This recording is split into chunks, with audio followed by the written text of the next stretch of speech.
Les films, ça sert à ça, à apprendre à vivre, à apprendre à faire un lit.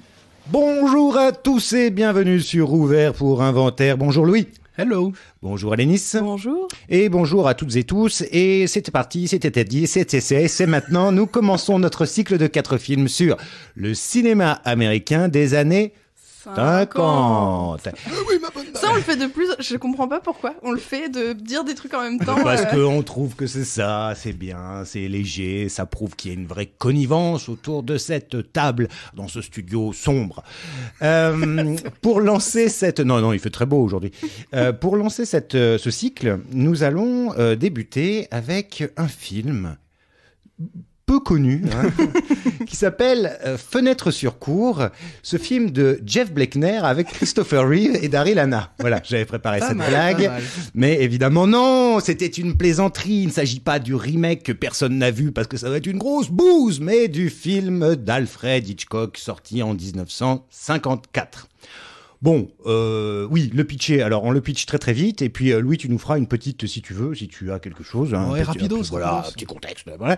Bon, fenêtre sur cour, comme son nom l'indique. Un homme sur une chaise roulante parce que il s'est cassé la guibole et qu'il est photographe et que c'est comme ça qu'il s'est cassé la jambe d'ailleurs. Observe parce qu'il s'emmerde ferme ses voisins. Et commence à suspecter un voisin d'avoir commis un crime abominable. Et donc, il va essayer de mener l'enquête, mais sans pouvoir se déplacer de son appartement. Heureusement, il sera aidé par sa bonne amie, Grace Kelly, et son copain, un policier, voilà. Et aussi son infirmière qui, mine de rien, va être très active aussi. Alors, comment comme ça, ou des beautés. Alors, compliqué parce que Hitchcock, on pourrait en parler des heures et des heures, simplement... Et c'est vrai que jamais personne n'a rien dit sur lui. Donc non, très peu de livres. J'allais presque dire, avant toute chose, que évidemment, l'émission n'a pas vocation à réinventer la roue. Elle existe déjà. Voilà, c'est simplement, on va parler tranquillement du film. C'est plus une invitation, peut-être, à le revoir. Vous inviter à le voir ou à le revoir. Mais évidemment, on va pas révolutionner la chose, puisque Hitchcock a été commenté et surcommenté. Et en plus, Fenêtre sur cour est sans doute un de ses films les plus connus. Il appartient un petit peu à une espèce d'âge d'or dans sa carrière hollywoodienne, puisque Hitchcock commence sa carrière en Angleterre, puisqu'il est britannique.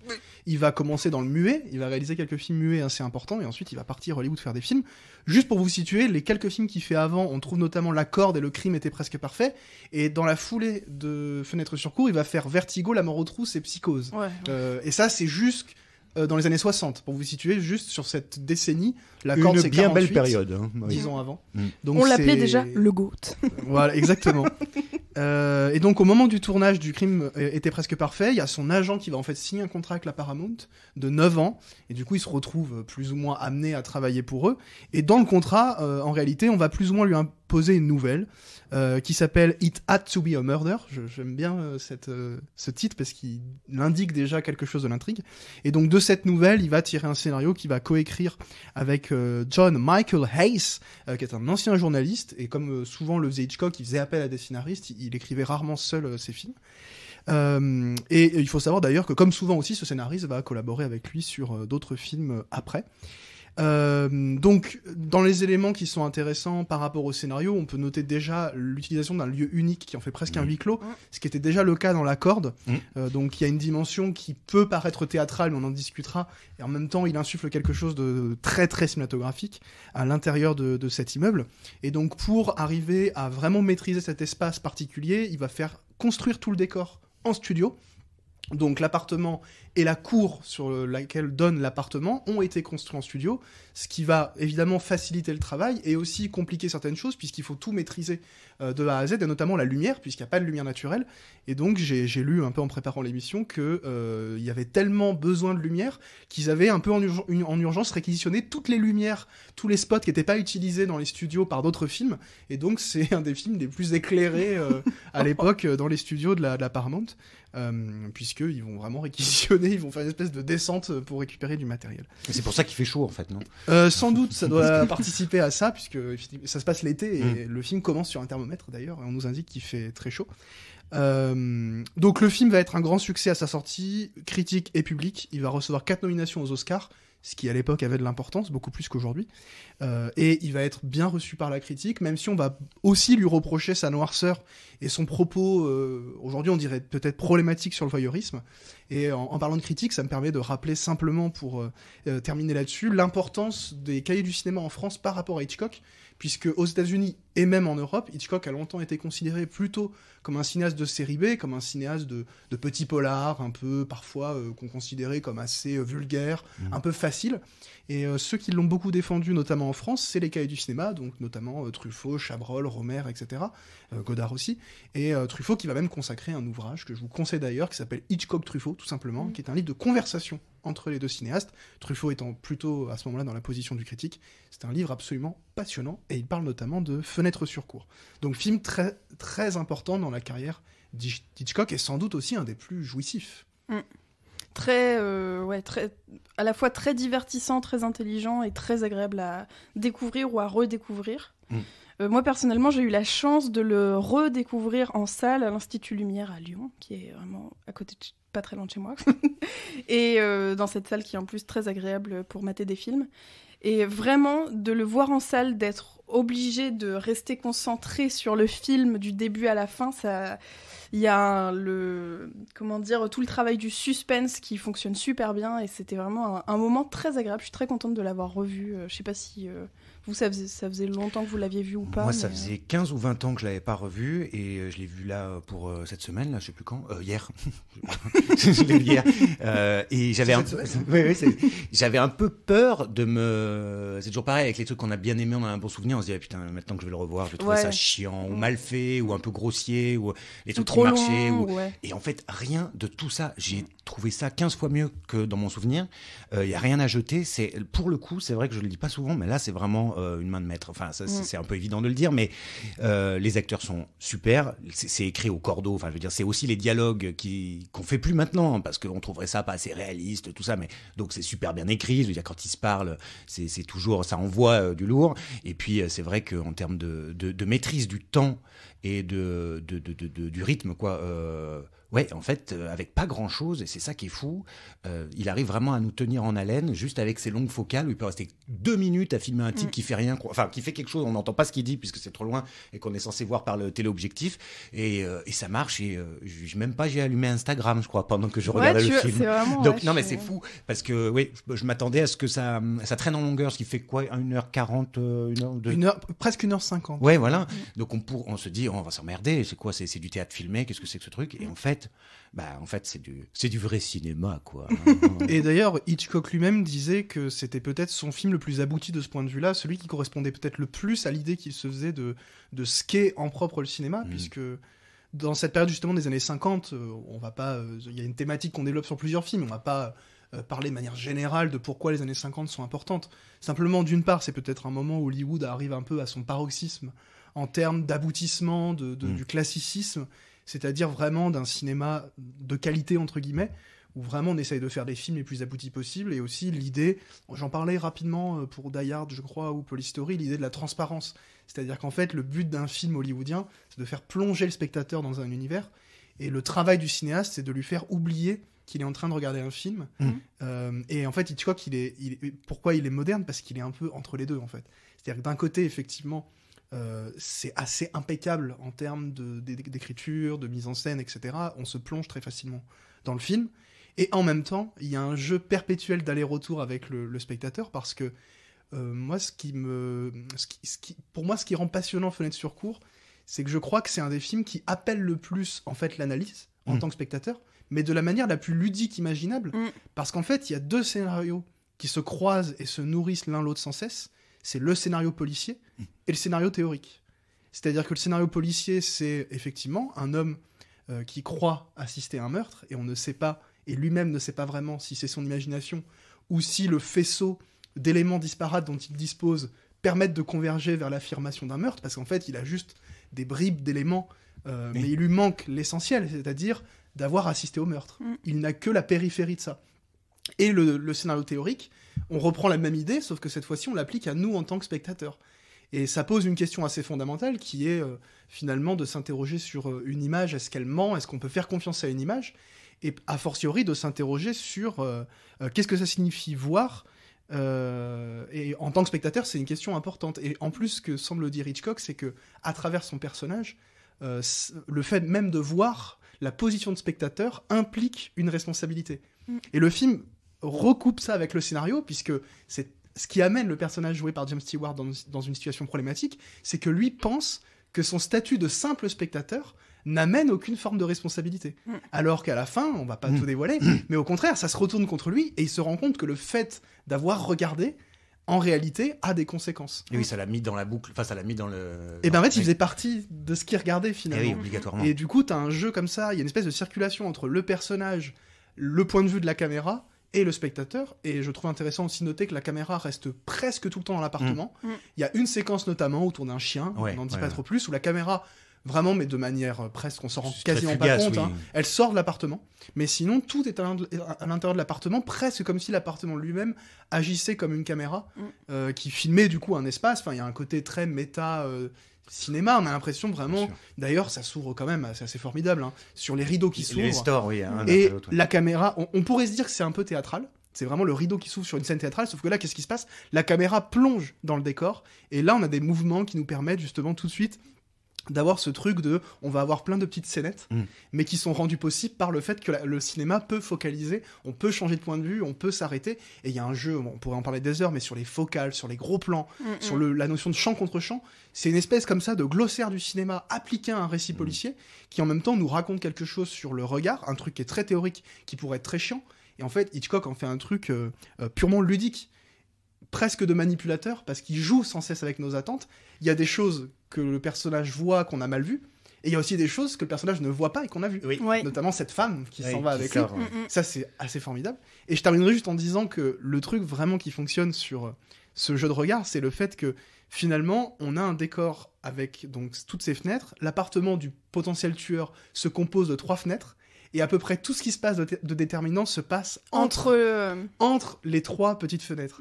Et il y a un truc assez formidable sur l'entre-image, et c'est un truc dont Hitchcock parlait beaucoup, sur le fait que pour lui, ce qui était important au cinéma, en fait, c'est le collage entre 2 images, et ce qui se trouve entre les 2 images. C'est un truc que beaucoup de cinéastes ont travaillé, etc., sur la notion de montage. Et là, il le met en scène assez littéralement dans un récit policier, où en fait, on a 3 images, en quelque sorte, on a 3 photogrammes un petit peu.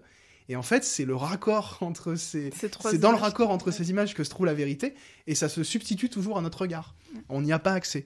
Je trouve ça à la fois passionnant, jouissif, ludique, et en fait, je trouve par exemple qu'en tant qu'enseignant, c'est un film génial à montrer aux étudiants, parce que c'est une manière un peu de dire aussi, mais l'analyse de films, ça peut être jouissif, et il y a même des films qui sont presque faits pour ça, mais où en fait, ça fait partie intégrante du film. Du plaisir de regarder le film, ouais. Exactement, c'est pas un plaisir intellectuel où on se place au-dessus du film. C'est au contraire le film qui nous plonge dans ses réflexions, et d'un autre côté, c'est aussi ce qui fonctionne parfaitement avec Hitchcock, c'est qu'on peut regarder le film en ayant rien à battre de tout ça, et on a un récit policier qui se suffit à lui-même. Oui. Complètement. Et puis c'est un peu le... Il y a ça fait partie aussi du show don't tell, quoi. C'est-à-dire qu'il y a finalement ses voisins, on n'entend pas leur discours, on sait pas vraiment ce qui se passe, mais on a des bribes de leur vie, on a des bribes aussi de ce personnage de journaliste un peu, comment dire... Casse-cou. Ouais, casse-cou, un peu... Ah mince, je trouve pas le bon terme, j'allais dire mascu, mais il est pas vraiment mascu, c'est juste qu'il est un peu... Ah oui, il a ce côté célibataire endurci. Voilà, exactement. Mais parce que à l'intrigue policière s'ajoute l'intrigue amoureuse, c'est-à-dire qu'il va falloir tout le film pour qu'il accepte d'aimer. Oui. Oh. Et Dieu merci, il va aimer à la fin avec Grace Kelly. C'est peut-être le thème central même du film, parce que tout ce qui relie ces appartements dont on a des espèces de tableaux, parce qu'ils sont littéralement surcadrés, il y a un truc très... Edward Hopper, en plus, vous savez, ce peintre qui peignait des scènes de vie américaines, typiques des années 50 en plus, dans les tenues, Et ben, le point commun entre toutes ces scénettes, c'est qu'on a un point de vue, disons, sur l'amour, et quelque part l'échec amoureux ou les limites du couple, quelque part. Et lui, en fait, comme il ne se voit pas lui-même depuis son appartement, il se rend peut-être pas compte qu'il lui-même, si on prend le contre-champ, on aurait un cadre qui nous raconterait lui-même l'histoire de cette intrigue amoureuse assez compliquée, et qui n'est d'ailleurs absolument pas crédible, puisque on ne se refuse pas comme ça à Grace Kelly, pardon, mais Même si on est James Stewart. pas crédible. Ouais, c'est clair. Oui, oui, c'est ça. Mais je t'ai coupé, je crois que tu voulais dire sur le fait qu'il était bougon, célibataire. Oui, je pense notamment à la scène presque la scène d'introduction où justement on voit vraiment, en fait, en quelques secondes, on voit son appareil photo complètement détruit, on voit son plâtre, on voit des photos qu'il a prises en fait de reporters, et on voit aussi, je crois, un portrait de son amoureuse, de Grace Kelly, et du coup, en quelques secondes, il n'a pas encore ouvert la bouche qu'on a déjà toute son histoire, en fait. On sait ce qui lui est arrivé, c'est bon, il n'y a pas besoin d'en rajouter plus. Et je pense que c'est aussi la force de ces films-là, pas seulement de ce film en particulier, mais des films d'Hitchcock et de pas mal de films des années 50, c'est que on nous prend pas plus la main que ça. C'est-à-dire que, voilà, je vous donne ça à voir, vous faites votre propre histoire intellectuelle, mentale, on va dire, et puis on passe à la suite. Il n'y a pas besoin de passer 10 minutes à dire « Ah oui, alors cet accident d'avion oui. Tu vois qu'on a beaucoup, c'est ça que tu disais, en fait, parce que je le souligne pour ceux qui n'auraient peut-être pas compris tout à l'heure, quand tu disais le show don't tell. Ouais, c'est voilà. ça. C'est le fait de montrer et de pas avoir... Alors que c'est un film plutôt bavard, puisque les dialogues, comme on le disait, sont beaucoup écrits, etc. Mais effectivement, le roi de l'image, c'est-à-dire qu'avec...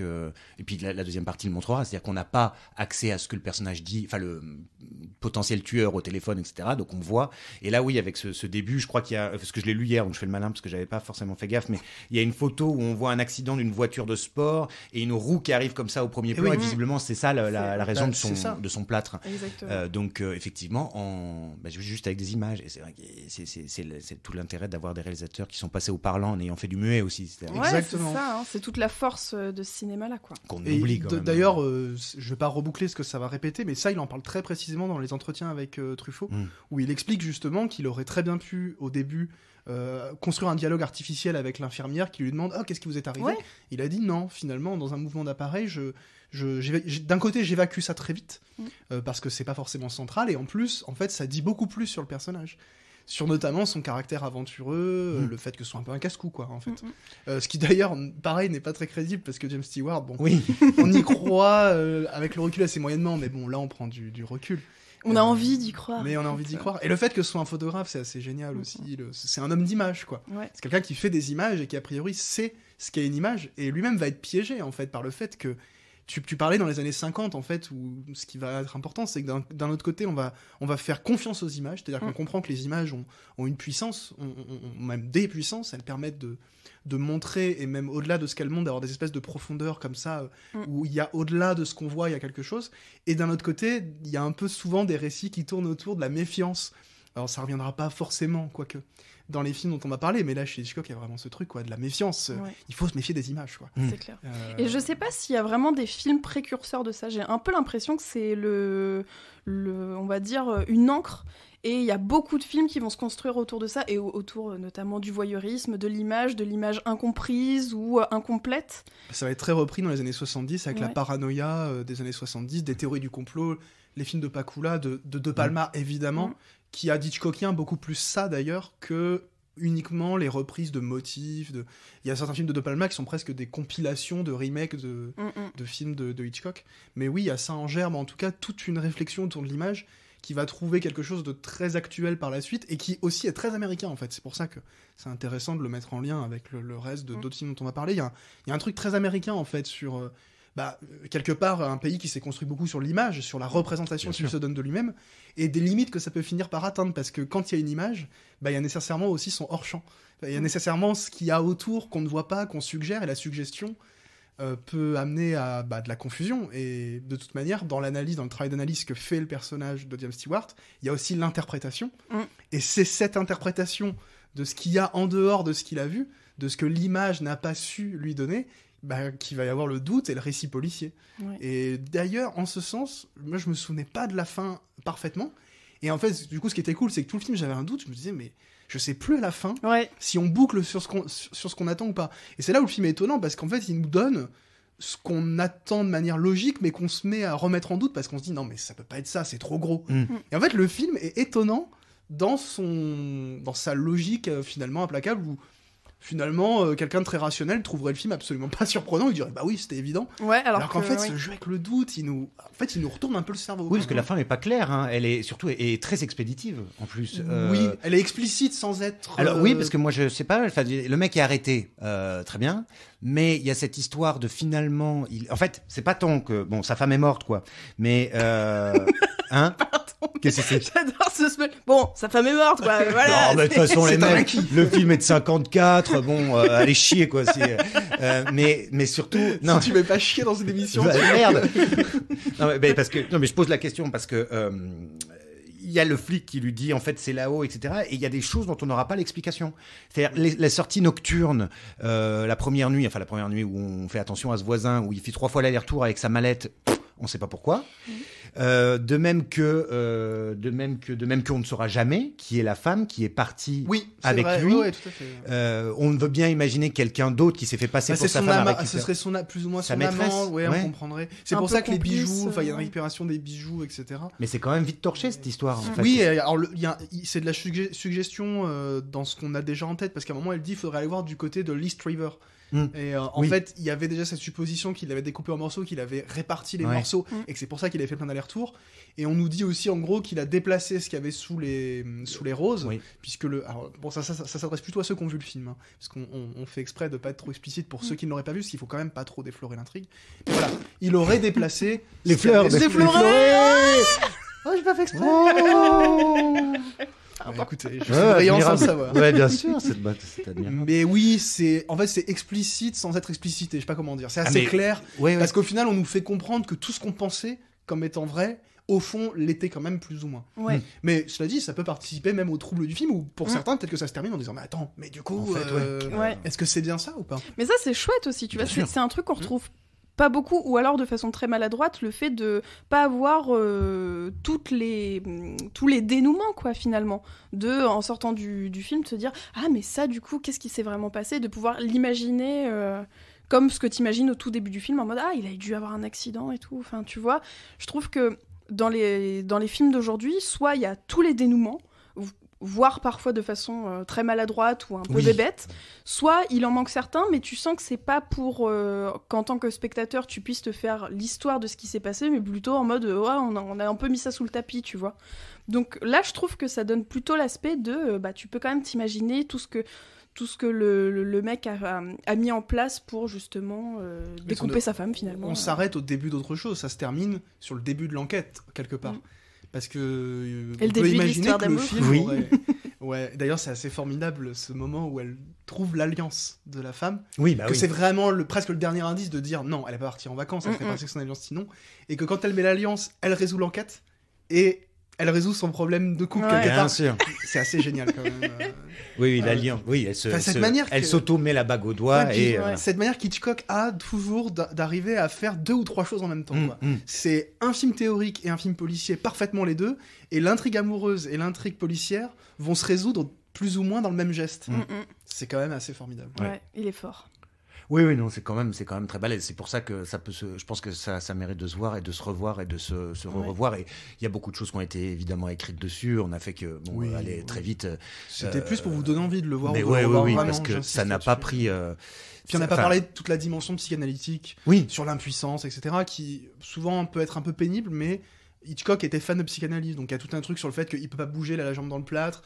C'est l'histoire quand même de 2 hommes, un meurtrier, un observateur, qui ont des problèmes avec les femmes, qui apparemment sont obligés de passer par autre chose que la séduction pour arriver à leur fin.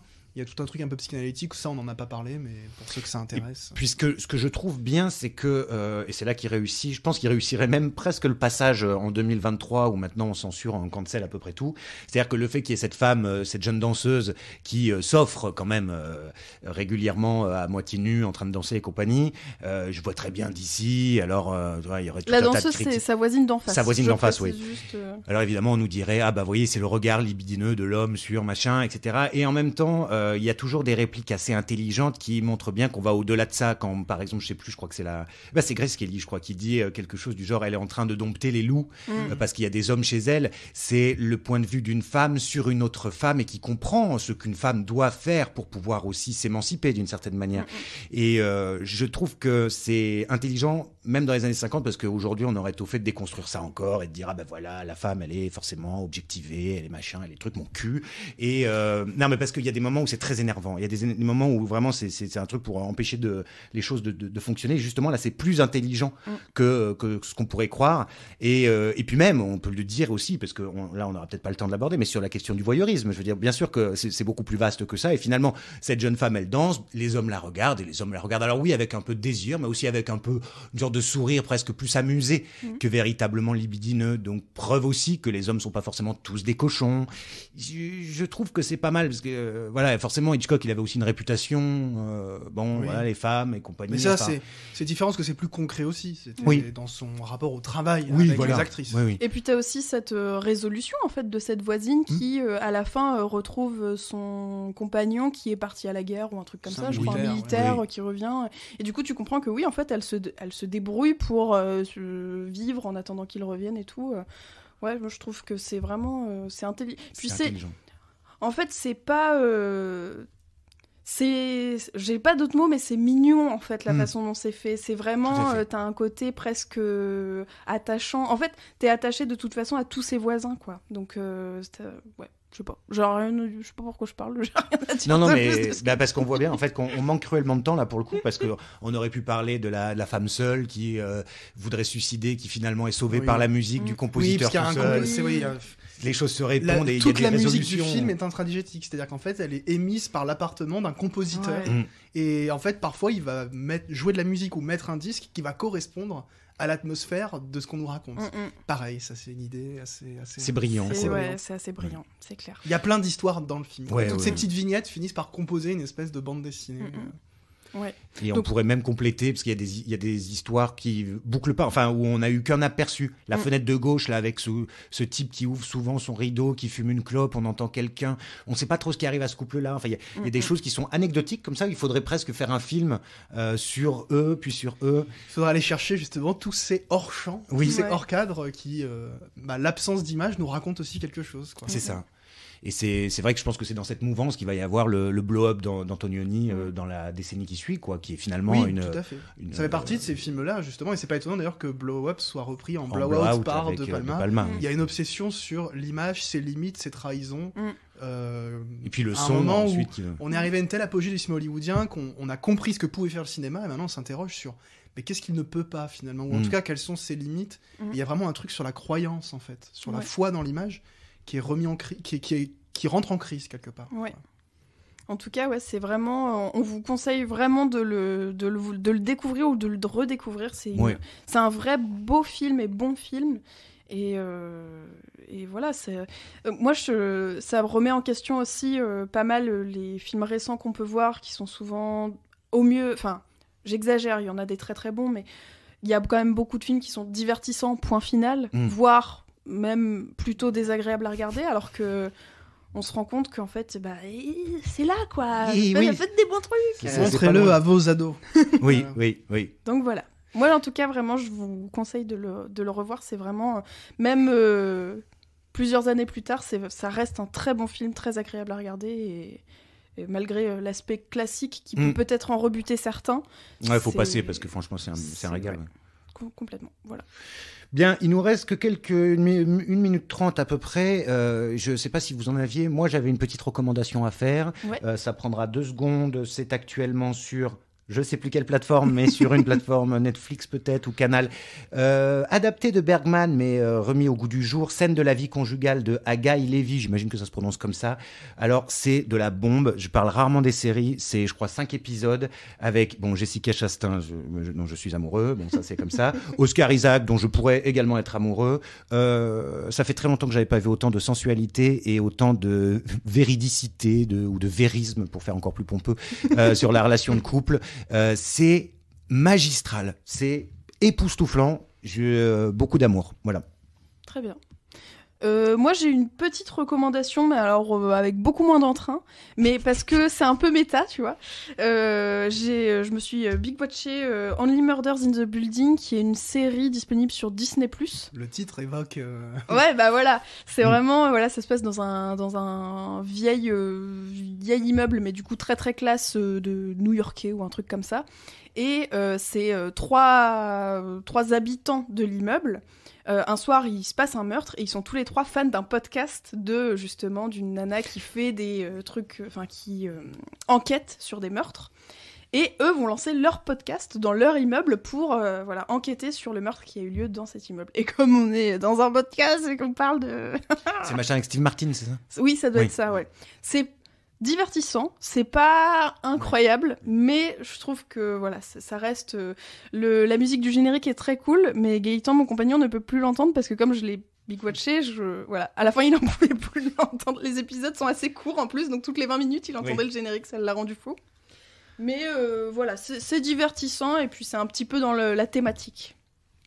Très bien. Et moi, je termine sur un livre beaucoup plus directement connecté à Hitchcock, puisqu'il s'agit du tome 2 des Maîtres d'Hollywood. C'est des entretiens avec Peter Bogdanovich, qui est cinéaste et qui s'est entretenu avec beaucoup de cinéastes hollywoodiens, dont Alfred Hitchcock. Et donc l'entretien avec Hitchcock, qui est assez passionnant, est dans ce tome 2 des Maîtres d'Hollywood, et c'est publié chez Capricci. Et donc vous ne l'achetez évidemment pas que pour Hitchcock, parce que dedans il y a Sidney Lumet, Don Siegel, Robert Aldrich, Otto Preminger, pour ne citer que, il y en a d'autres. Oui. C'est vraiment très très intéressant, et ça permet aussi de se rendre compte que les cinéastes, justement les maîtres d'Hollywood des années 30, 40, 50, un peu 60, étaient souvent assez passionnants en fait à écouter, et ils parlent souvent assez justement de leur travail. Voilà, donc je vous recommande plutôt cette lecture, les livres d'entretien, c'est souvent intéressant, même si, comme il faut se méfier des images, il faut parfois aussi se méfier de ceux qui les ont produites lorsqu'ils en parlent. Bon. Mais il est beau ce livre en tout cas. Oui. Il donne envie. Hein. Ouais. Et il y a un volume 1 qui est très bien aussi. Eh bien, merci. On a un tout petit peu débordé. Nous nous en excusons. On sera punis. Et eh bien, il ne nous reste plus qu'à vous souhaiter le revoir et vous dire la semaine prochaine. La semaine prochaine, nous parlerons de... La fureur de vivre. Faut qu'on arrête de faire ça. Excellent. Allez, à la semaine prochaine. Salut. Ciao.